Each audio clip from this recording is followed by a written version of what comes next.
Hi, it's Nurjis here, Clinical Director of Ambimind.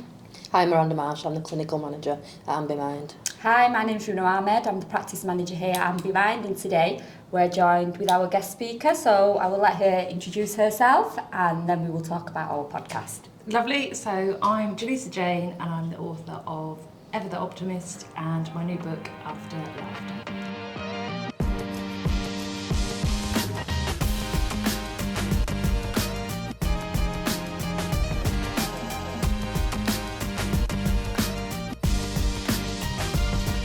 So on today's podcast, we are going to be talking about grief and death. So I will start with a general question for all three of you, and that is, what does grief mean to you, and a definition of it. So we'll start with you, Nurjis. So grief is a long process, and grief is a loss of it's defined as loss of your loved one. So when we go through the loss of a loved one, we go through that lot of process of being more of feeling emptiness, low mood, anxiety, or attachment issue, or is a memory development difficulties. So grief is a process where the people could go through a lot of life stage situations or life stage development difficulties, and that is defined as a grief as itself. So grief to me, a lot of people associate grief with loss of a loved one, but grief can occur in many different situations, like moving house, loss of memories, friendships breaking down. So a lot of people grieve about things that they've lost, not just loss of a job. Loss of a job, the routine that they had. So that basically you're saying that it's more of a life stage situation, isn't it? Like if you're losing something and it's defined by that when you lose something you regret or all these kind of things, it's just a join together to make you feel overwhelming, and then you're missing that part of the life, and that is a grief and loss. What do you think, Jane? So I would agree that grief can be for literally anything. So it can be like the loss of a pet. You can feel just as sort of bereft about that as you would the loss of a parent or a friend or anything. Like, I feel like if you have loved anything, then you can grieve the loss of that, so the big change of that. I definitely find grief is more about your attachment and your love for that thing and how happy it makes you and the sudden change of that. On that, I know that you are author of the book, and you talk about the one. I want to ask you questions from, like you said, the grief. We know that grief is a loss and it's a long process. But however, there's a certain grief that I come across in my clinic room with my patient that it's not just a loss itself. Yeah. So what do you think you say about that then? So for me, it's not necessarily like the absence of, if we're using grief, sort of talking about a person, it's not the absence of that person, but it's the loss of all the possibilities that person could bring. So, for example, if you lose a parent quite young, then they don't get to see you as an adult, and you can grieve that loss as well, even though it's not necessarily something that's happened. But it's more of a yearly life experience pattern of that make you feel that your loneliness and the emptiness of it, and that could bring you back to that grief and loss process. Yeah, absolutely. Okay. You have anything to add on to Divani? Okay. So what would you say then, what can the mental effect of grief be, and would you say there are ways that you could process this, easier ways that people may find to process that? I think it's down to the individual with regards to processing. Lots of people process it differently. They say there's different stages of grief that people go through. However, with those stages, they don't just all come one after another. People can come in and out of different stages. A bit like the tide, it comes in ebbs and flows. Absolutely, and I feel that grief is a process, but in the same way, the grief is something you're never been able to overcome it. You more of a learn to deal with it, and then you just move on in your life. So it could be, people say that as time passes, the grief goes down or you slow down, but it doesn't. Grief always there. Yeah. It depends on that. You actually move into that, leave it in the corner, or how fast you move into yourself, or how you deal with it, or how much you actually acknowledge and accepting it. So it's acceptance and move on rather than being.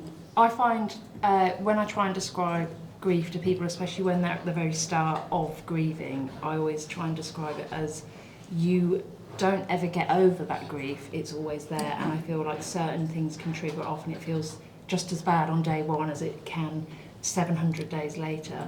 But I find that you eventually find a way to grow around it, so you grow big enough to sort of carry it rather than learning to make it smaller. If that makes sense. It doesn't small. It doesn't, because then the people think it's a smaller. So that's why it's a process. It's not just a being.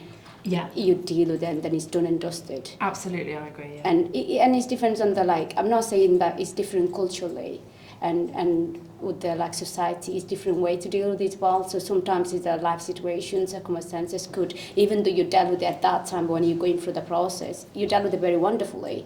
And you just get on with the life and you've gone back to your job after a couple of weeks and you've done everything. But in the later in your life, some things that close to you losing that might be bring back to your past life to bring a more of a traumatic for you. And you link all the griefs together and it's very hard to deal with at that time. But sometimes as a human who doesn't understand the process, we think it's just because we deal with that moment. Yeah.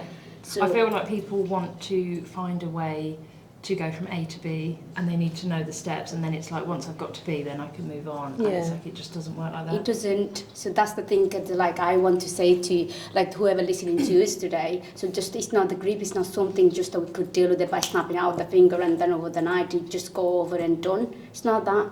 It's especially for the children. Even the children can express how the feeling, what's going on, what they lost, and they don't know even themselves how to express and regulate their emotion. Yeah. And it's very important that people are there to understand that. It's not individual adult you lost something. The children could affect by anything, and that could grieve for anyone. It doesn't need to be family member, it could be a friend, it could be something going on.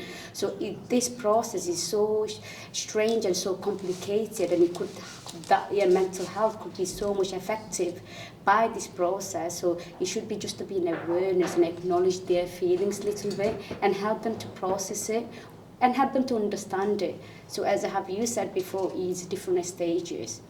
There's a 3 stage of a grief in psychological version. First stage, when the people have emotion, like I say, the grief, and then they're able to let them understand the emotions and having like a little bit support from family or something like that will able to deal with it. But the second stage is just the family support doesn't work. You need to talk to someone to go through that. Yeah. And third stage is there is a stage that where your life is just upside down.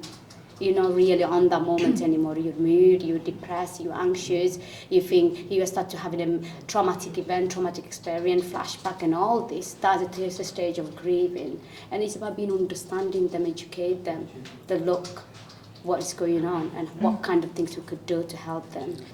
I think what helps with grief as well is people deal with it differently. One thing is I think that the people don't get enough time. There's this expectation that, you know, after 2 weeks, like you return to work and think you've just got to manage it and then get on with it and keep on moving forward. Yeah. And that does help people, but I think what's hard is talking about it. I don't think it's a distraction though, isn't it? It's just a distraction. It is a distraction and it does help, but I think there's a taboo around grief and around people don't want to hear negative things, they don't want to have open conversations, they don't want to listen to someone who is grieving or, and like there's that expectation that, when you lose someone, you speak about it for a few months and then that's it. But like you said, grief doesn't go, it doesn't end. So it could hit you a year later or a few years.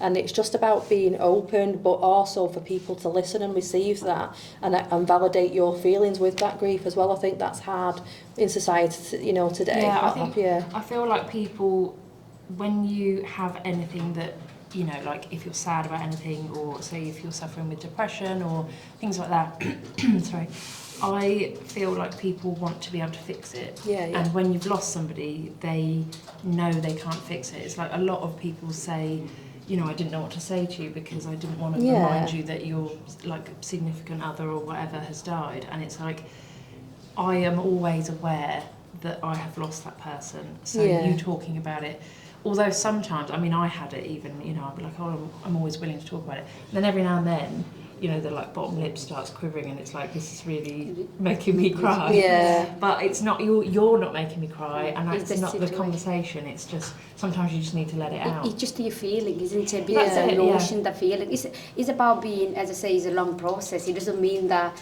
we're meant to say is itself is a long process. It's that you're feeling to that come down to just that, like again, accepting, the acknowledging that I lost this person and how important the person for me. Just going through the process it means that you're feeling to go. Give it time to feeling to calm it down That's and what I deal would with say. the emotions a little bit better way. So we say as a grief is a process. It's not the grief itself. It's about your feelings. Yeah. Yeah, that's right. So you have saying that like when your bottom if like just a little bit you feel like a crying and you feel emotional. That's the emotion. Sometimes some people just suppress it.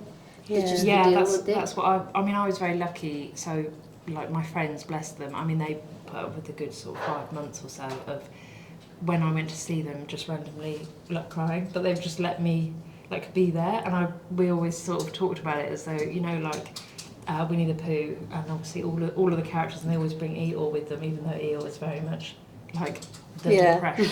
But I was still invited to have me, even though I just sit there like, and they still like held that space for me, even though they didn't know what to say or do. But it was like just we're here, even though we don't know what to do or say to make you feel better. Do you know what I mean? Absolutely. Yeah. So for both of you, you've just discussed about grief and, you know, losing a loved one. I know Miranda had some grief a couple of months ago as well. So I'll ask you, Miranda, first. Yeah. So how did you deal with like the process? Like how long after when your pet died?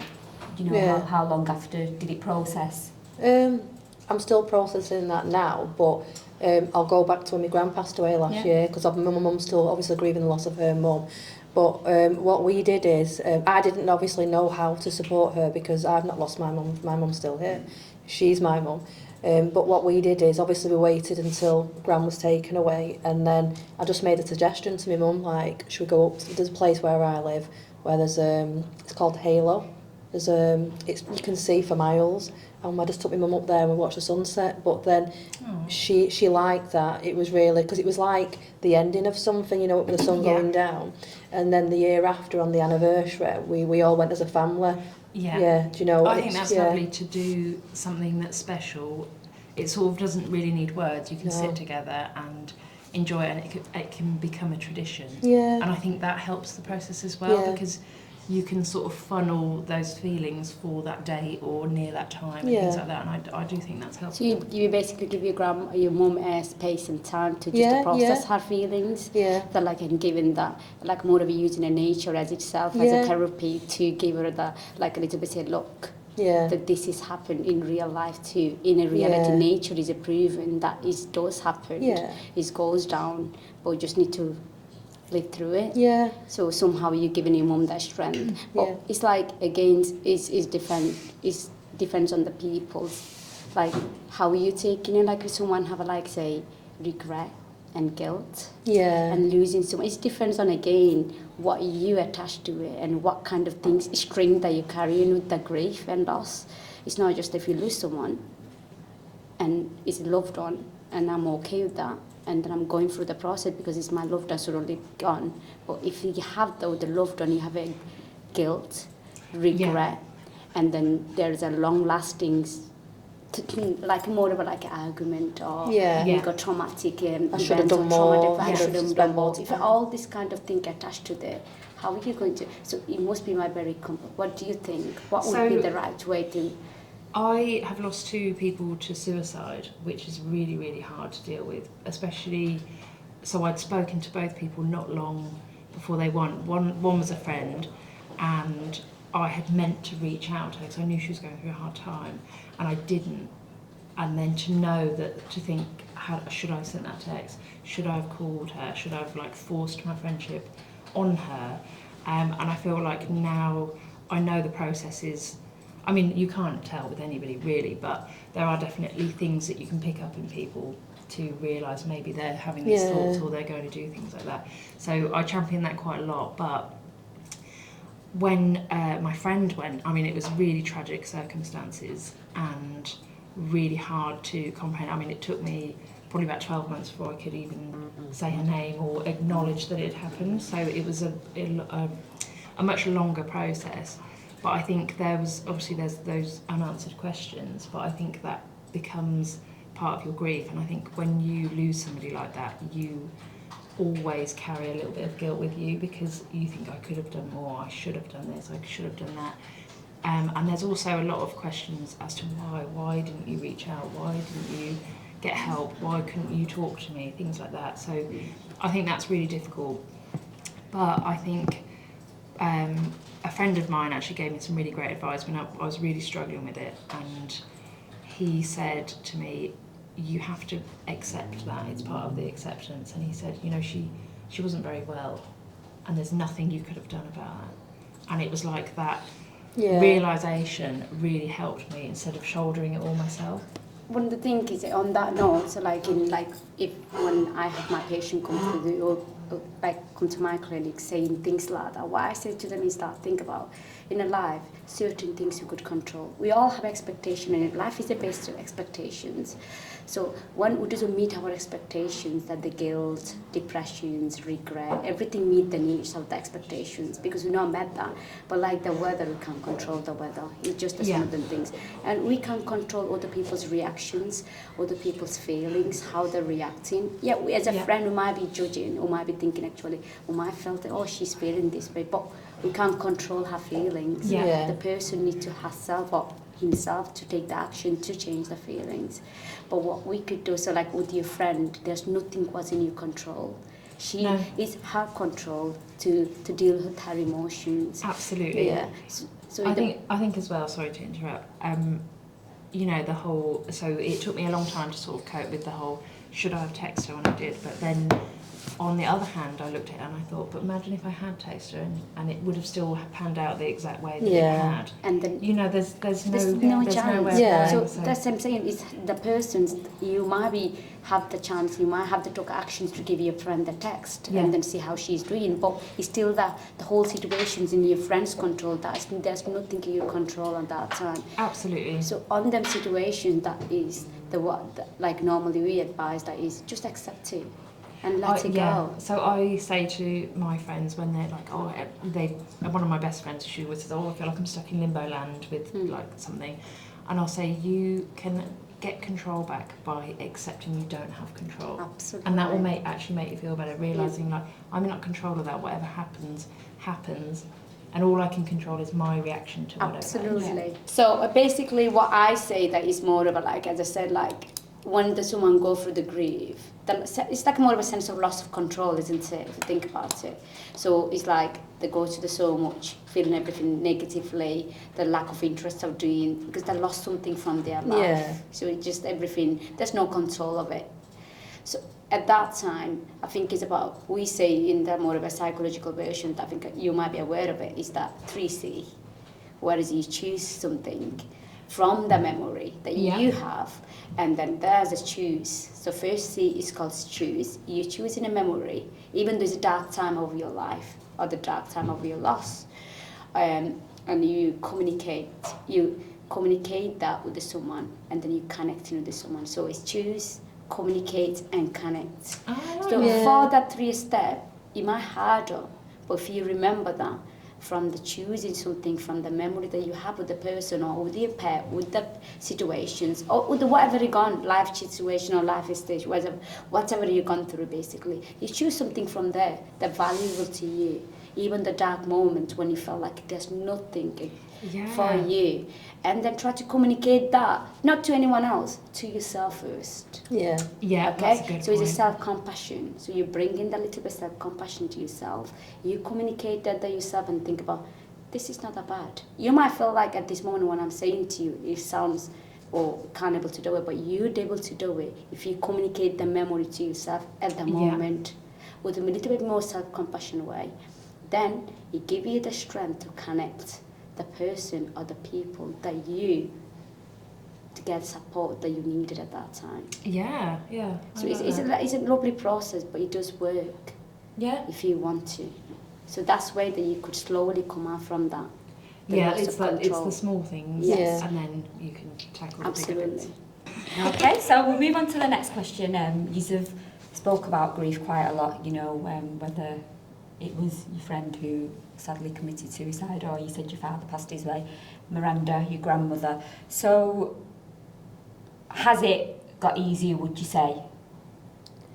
Like the grief, the whole aspect of, grieving them, or would you say that even today you are still grieving in different ways? You grieve in different ways. It doesn't get easy. You just learn to carry it differently, and you fill your life with other stuff to sort of distract yourself from it. You might be replacing that, isn't it? It's replacing with something else, but you still remember in the moment. You still remembering the emptiness of the person in your life, and you might feel the memory that you have with the person. So it's different on that. It's not about being how long is lifelong. Yeah. But it's different in what time you remember. Do you know what I found? What situation bring it back? Do you know what I found hard is like you mentioned before, so you're going through this like immense first stages of grief and you go out into the world and people will ask you, you know, are you okay and things, and I'm sorry for your loss. And then you're going out into the world and you feel a bit detached, you know, because the world's still spinning, people are still laughing and, you know, moving on with their lives, and you think this person's no longer there for you. And that's emptiness, isn't it? So I found, especially when I was grieving my dad, because I was a mum then, so when I lost my friend I was much younger, and then I was a mother, so I had, life doesn't stop when you've got kids, so you have to get up and do stuff. And I remember thinking to myself, do you know what, I need like a plaque that I can just like hang around my neck so that people know I'm vulnerable. Please be kind. That's it. So I said, like, I need something that just says, please be gentle, I'm grieving. Obviously I didn't actually do that, but it's like, that's what I need, just so people know to go gentle on me, because I'm trying to navigate the real world. And it's like, do you know what? Sorry, maybe that's why people wore black a long time ago. That's a good point. Is to sort of so the world can see this is a dark going through the process. Yes, that's actually not. It's the more of a the black means is the something that you are going through, the loss of control of life and darkness. And the light, if you wear the white clothes, is more of a light. So it's that the colour, the coded in different ways to represent that. Actually, this moment is very much the dark moment or very much sad moment for them. So even the colour itself represents that. Stay away from me, be kind and gentle from me to us, means that I'm going through this phase. But do you know what as well? Because I used to watch all the old movies with my gran and stuff. So what I noticed is obviously people wore black and then they had a period of time, and it wasn't like a short period like you get now, it was a longer period, you know, and they were in mourning for, do you know, so I feel like people got more... Yeah, definitely. But then I feel like back then, there was more community now, whereas we are a lot more disconnected. So absolutely, and the life is a bit off too fast as well. Yes, people are more independent and not connected with the other people. It's just more of like their own circle, basically. Yeah, definitely. So, with regards to your grandma and your dad, G, so were their deaths unexpected? Were they ill? So one of the questions was, you know, if you speak about someone's death before they actually pass, do you think that's easier, helping with grief? I don't know the circumstances and with your loved ones. I lost my granddad to cancer, and we knew it was coming, so that when he actually went, like, this is a really weird thing to say, but it was almost like a relief. And that definitely helped with grieving, because it was like we all got to say our goodbyes and we planned everything and things like that. So it was like the final stage of the process. So we'd sort of grieved him while he was still there for us to talk to. Whereas when it's unexpected, I think the shock of it asks a lot more questions. Whereas I think as well, so when my granddad went, he had opted not to have any more treatment. So it was his choice, and he had the control over it. Whereas I think if you lose someone in like sudden sort of tragic circumstances, generally they've not had their say of it. So obviously it depends how somebody passes, I think, to how you interact with it. Anything you want to add to that, Miranda? So it was sort of the same with my gran. She had like obviously COPD, and you know, obviously it was heartbreaking, but we didn't want her to suffer anymore. That was the sort of relief in that. But like my cousin, Jamie Lee, she was 14 when she was diagnosed with cancer, and then she had something called osteosarcoma, and she survived for 7 years. Eventually, obviously, it just basically consumed her. But we knew it was coming when she got diagnosed with terminal cancer, but we couldn't wrap our heads around it just because of the fact that how young she was. So young, I found it easier with my gran because of the age, but obviously it was really tragic with Jamie because of her life was like... Yeah, she should have had so much more. I definitely think although I don't want to take away from anybody Yeah. who does lose somebody that's older, like that's not, Yeah. I always feel it's really important to say, like, you can grieve a pet or a person or a child or anything, and nobody, like, there's no grief wars, there's no like Yeah, troubling each no, other no. with grief. It still hurts just as much, but I do think you can process it easier when you know it's coming or when Yeah. you've spoken about it. But I also think, like, I was chatting with my best friend the other day and I said, you know, I think it's really important to open up the conversation of death in general. Yeah. And because people are frightened of talking about it, and it's like, it's the only certain thing That will other happen. than- Yeah. so, like, Yeah. we need to talk about it. But I said to her, I said, like, where, like, when you go, where would you want to be scattered? And she was like, oh, I don't know. I mean, I'm not really very good with this question because I don't even know yet, but I was like, we need to know these sorts of things because that can really help the process. So, I mean, if she just suddenly went, I'd be like, I'm glad I asked her, and I know she would be Yeah. happy with where I'm What putting she Yeah. her. is how Yeah. the wish and then that kind of Yeah. thing that Yeah. you deal with it. But one thing is you have said is again is individual's preference, isn't it? Yeah. Individual choice. And you have said that when your grandma, when your nana and then your grandma, that your dad, all this that they go in the process is that you accepting it slowly as a stage wise. So Exactly. it was a long stage and Yeah. you dealt with it better. And as well as you know that he had his life there, he had his life, like a long life in there that you spend and you spend the time with it. But with your cousin, she was a young girl and you know that she could have a beautiful life ahead of Yeah, it. And then yeah. you stay. It's about being where you're standing and you put yourself in her shoes. You see Yeah. that actually this is not fair. Yeah, because you start to think about, oh, this is how old they are now. I wonder what they'd be doing, you know, would she have a family? Would Absolutely. she, So it's you about know? being that way, that we're witnessing the situation, witnessing the process, and based on that what we witness, we take that on in our heart, and then that creates that grief and loss, Yeah. basically. And that way that we deal with it is less or more. Yeah. Yeah, for It's sure. that way. So that's what I want to say. Okay, well, thank you for sharing your stories with us there, ladies. So now we're going to come on to your book. I know Nurjis was trying to ask you some questions off camera before, and I told her to kindly save the question for me to ask. So you currently have a book around grief. Yeah. So what made you pursue publishing this? You know, where did it come from? Yeah, so all of my writing in general, I mean, there's been some funny stuff, but it's like I've always written about my own experiences, and you know, I've put them out there, and I've always had such a good response from people saying, you know, that's really helped me. And I mean, they've even picked up things from stuff that's not necessarily I've intended to help anybody with.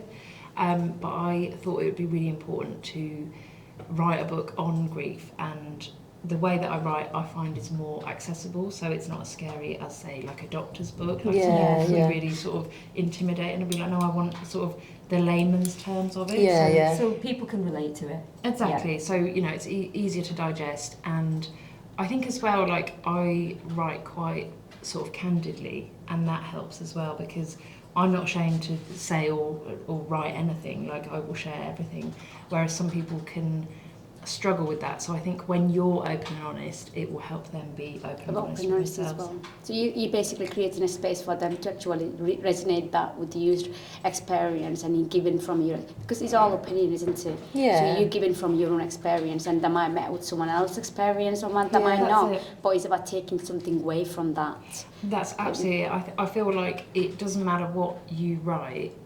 Like, I definitely believe that you have all the answers in yourself anyway, but sometimes someone can word it in a way that helps you get it out in yourself. So that's what I feel like people that follow me and that enjoy the stuff that I put out there, it's because they see something of themselves in me, and I'm just a good sort of voice for it as such. So I think that is really, really helpful for them. I think people nowadays, they want to connect with someone, you know, that resonates with them, you know, that they can relate to. Absolutely. And Yeah, definitely. so like they're moving away from all the big celebrities, because, you know, are moving towards people who More are of a realistic, realistic, yeah. more of living a realistic. real One life thing experiences. is, even though if you look like if you think about the grief and loss, it's so simple. If you think about it, it's a very simple thing, but it's huge impact in people's Yeah, life. yeah. His Massive, impact is yeah. massively, and especially when you are in that cycle of the grief and loss, you are, as I said, a sense of loss control. You start thinking negatively. There's your life. No, you can't go ahead with the other person. You're just stuck in. And at that time that you might be like you book or someone else or something support, just give them like create a new narrative of their loss.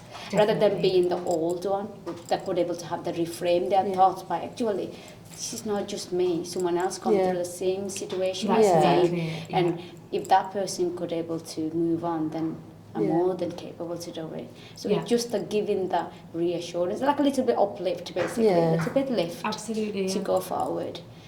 So thank you. And that's really helpful so that people actually read your book and then get that awareness to it. It's very important. Definitely. Well, I hope so.